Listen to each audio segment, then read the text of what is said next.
এমন সহজ আর সুন্দর রেসিপি সকলের খুবই প্রয়োজন আর একবার দেখলেই বানাতে ইচ্ছা করবে, এতটা মজার।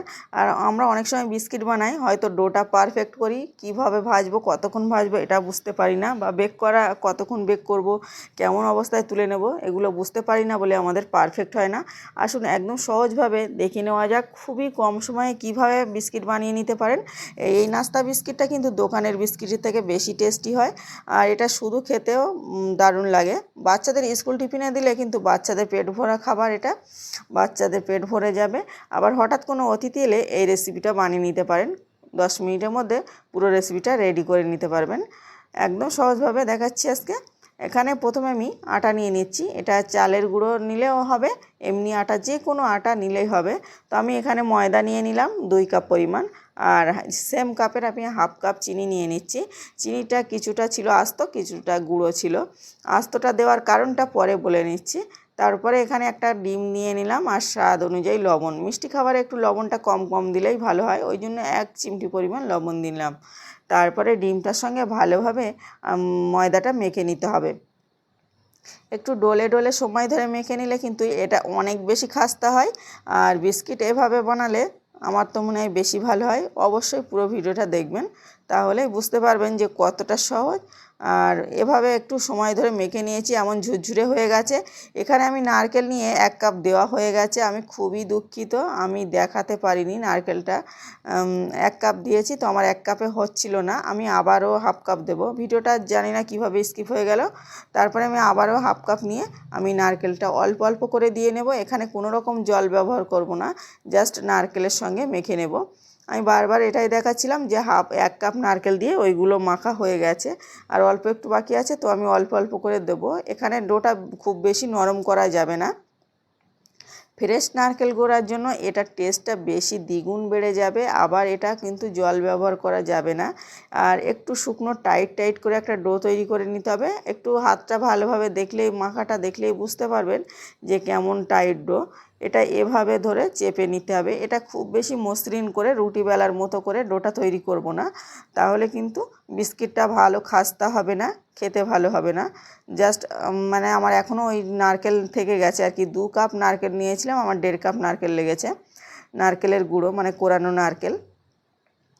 তারপরে এভাবে একটা শুকনো করে ডো তৈরি করে নিয়ে এটা আমি দেখাচ্ছি যে কেমন শুকনো করে নিয়েছি। দেখুন পারফেক্ট ডো তৈরি হয়েছে। আর আপনাদের যদি একটু শুকনো শুকনো ডো হয়ে যায়, মানে নরম নরম হয়ে যায়, তাহলে একটু আটা ছিটিয়ে নেবেন, নিয়ে মেখে নেবেন। তারপরে আমি হাফ টেবিল চামচ ঘি নিয়ে আর এভাবে একটু ওপর থেকে লাগিয়ে নিচ্ছি। আমি আবারও বলছি, ভিতরটা ভালোভাবে মানে ডলে ডলে আমি মেখে নেব না, এটা জাস্ট এমনই রেখে দেব। এই ডোটা মসৃণ করা যাবে না। তারপরে এই ডোটা আমি রেস্টে রাখছি না, এভাবে ঢাকা দিয়ে আমি গ্যাসের উনানটা জ্বালিয়ে দিয়ে আসবো, আর ওখানে তেল দিয়ে নিয়েছি আমি পরিমাণ মতো। তারপরে আমি একটু হাতে ঘি লাগিয়ে নিয়ে ছোট ছোট করে লেচি কেটে নিচ্ছি। ছোট ছোট করে লেচি কেটে নিয়ে আমি এভাবে গোল হাতে মুঠো করে এভাবে গোল করে নেব। আপনার যেমন ইচ্ছা শেপ দিয়ে নিতে পারেন। তারপরে আমি হালকা হাতে ঘুরিয়ে তারপরে এভাবে মানে গোল করে রাউন্ড শেপ দিয়ে নিলাম। তারপরে কানা থেকে এভাবে একটু ঘুরিয়ে নিলাম। যেহেতু এটা মানে ফ্রেশ নারকেল কোড়া আছে, নারকেলটা কুড়ুনিতে কোড়ানো, একটু মোটা মোটা সাইজের নারকেলটা, ওই জন্য এই মানে বিস্কিটের সাইজটা একদম পারফেক্ট হবে না। গোল গোল, চাইলে কুকি কাটার দিয়েও একদম সমান করে গোল করে নিতে পারেন। তারপরে দেখুন আবারও একটা সেমভাবে হাতের মানে মুঠি দিয়ে এভাবে গোল করে নিচ্ছি। তারপরে হালকা হাতে ঘুরিয়ে জাস্ট একটু চেপে দিলেই হয়ে যাবে রেডি।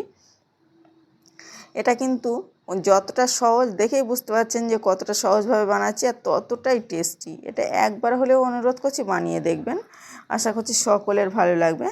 আর বিশেষ করে বাচ্চারা ভীষণ পছন্দ করবে। এটা কিন্তু বাচ্চাদের বা স্কুল টিফিনে বলুন, আর বড়দেরও টিফিনে দিতে পারেন। তারপর আমি সবগুলো এভাবে তৈরি করে নিয়েছি, আর একটা ছুরি দিয়ে হালকা হাতে এভাবে একটু ছোট ছোট করে কেটে দিচ্ছি। এটা চাইলে একদম অপশনাল, না চাইলে না দিতে পারেন। তারপরে এদিকে তেল যে বসিয়েছিলাম হালকা গরম হয়ে গেছে, কুসুম গরম তেলের মধ্যে এটা দিয়ে নিতে হবে। খুব বেশি গরম করা যাবে না, তাহলে কিন্তু বিস্কিটটা পারফেক্ট হবে না, ভিতর থেকে খাস্তা হবে না।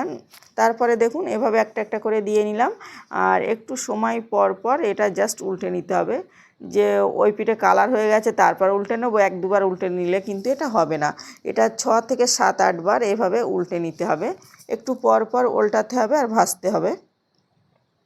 একটু সময় পরে দেখবেন হালকা কালার হয়ে গেছে, তারপরে আবার উল্টে নিতে হবে।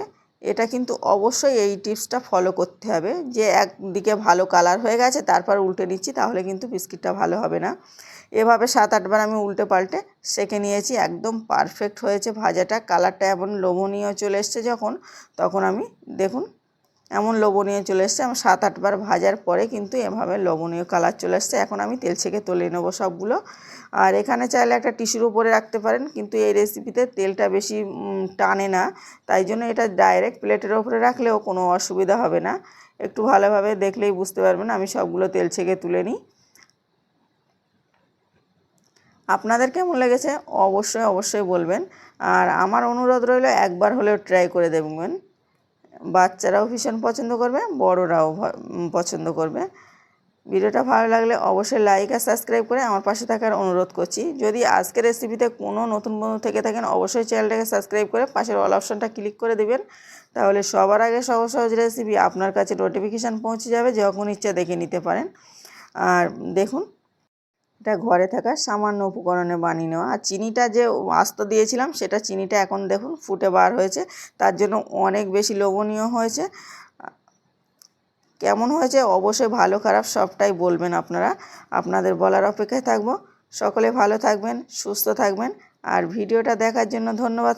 একটু ভেঙে দেখাই তাহলে বুঝতে পারবেন যে কতটা মজার হয়েছে। জাস্ট হালকা হাতে ভাঙবো, একদম যেভাবে দোকানের মানে বেকারি বিস্কুটগুলো কিন্তু এমনই হয়। দেখুন অসম্ভব মজার হয়েছে, আমার তো খুবই ভালো লেগেছে। আপনাদের কেমন লেগেছে অবশ্যই বলবেন।